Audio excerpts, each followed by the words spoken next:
Welcome back, my fellow radiation nerds!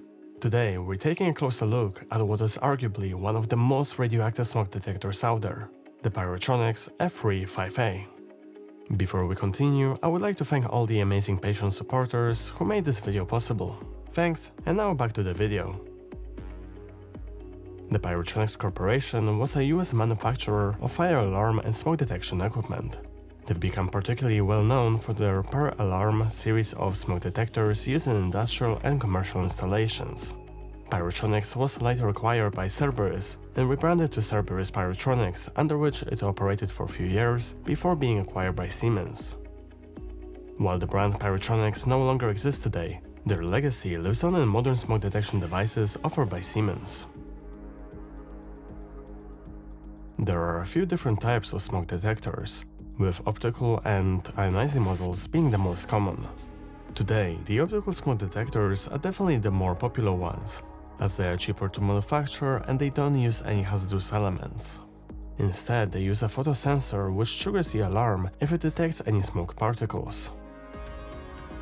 Ionizing smoke detectors have been the primary type of fire detection used back in the day, when optical sensors simply weren't as reliable as they are today.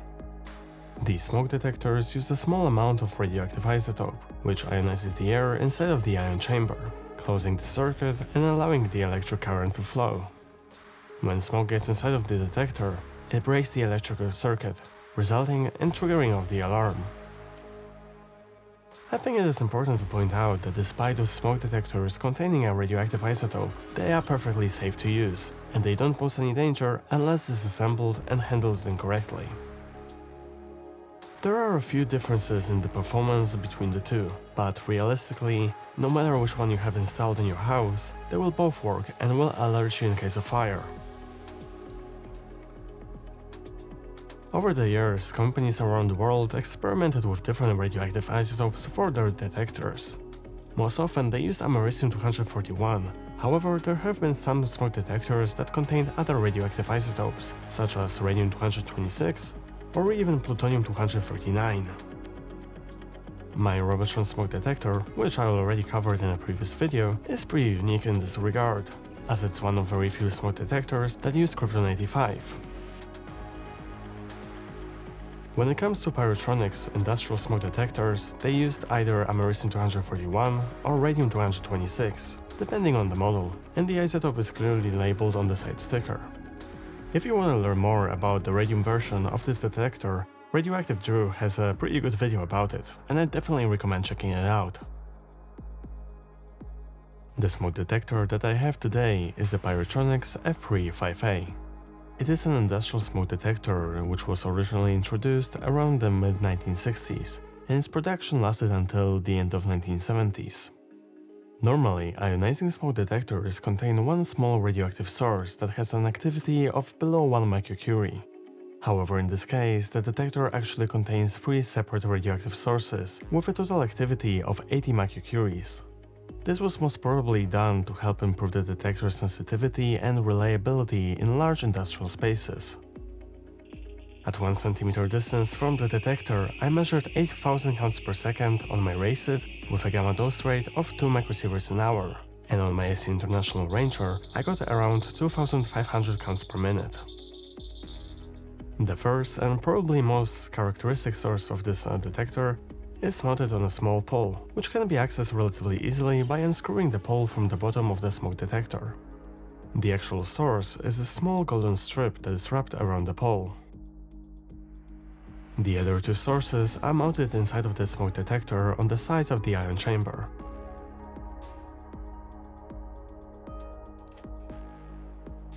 But I won't be removing them as they are mounted pretty securely and I don't want to damage them.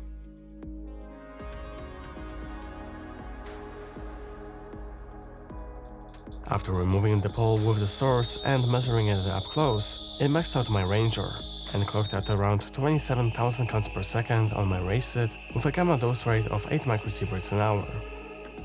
A quick gamma spectroscopy with my RACID revealed pretty typical peaks for americium-241 without anything out of the ordinary. The Pyrotronics smoke detectors are definitely very interesting items. However, they might not be the best thing to have around. The americium sources in these detectors have been reported by some collectors to be leaking pretty badly, and if that is the case, they could pose a serious contamination hazard.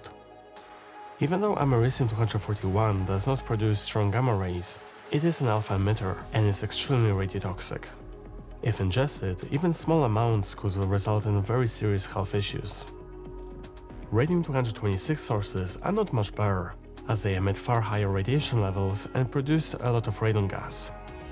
Radium is also radiotoxic, although not as much as americium. If you're after one of those Pyrotronics smoke detectors, a professional radiation detection equipment is mandatory. A Geiger counter such as FS5000 or even a portable scintillator simply isn't meant for contamination monitoring. For this purpose, a high-quality pancake detector or ideally a sensitive alpha-beta-gamma scintillator must be used. Learning about the history of Pyrotronics and their industrial line of smoke detectors was extremely fascinating, and I have certainly learned a lot about them. I want to hear from you. Do you have any radioactive smoke detectors in your collection? If so, which radioactive isotopes do they contain? I'm looking forward to your answers in the comments below. Thank you so much for watching this video. I hope you enjoyed it and learned something new. If yes, please consider giving it a like and subscribing to the channel so you don't miss any of the upcoming videos.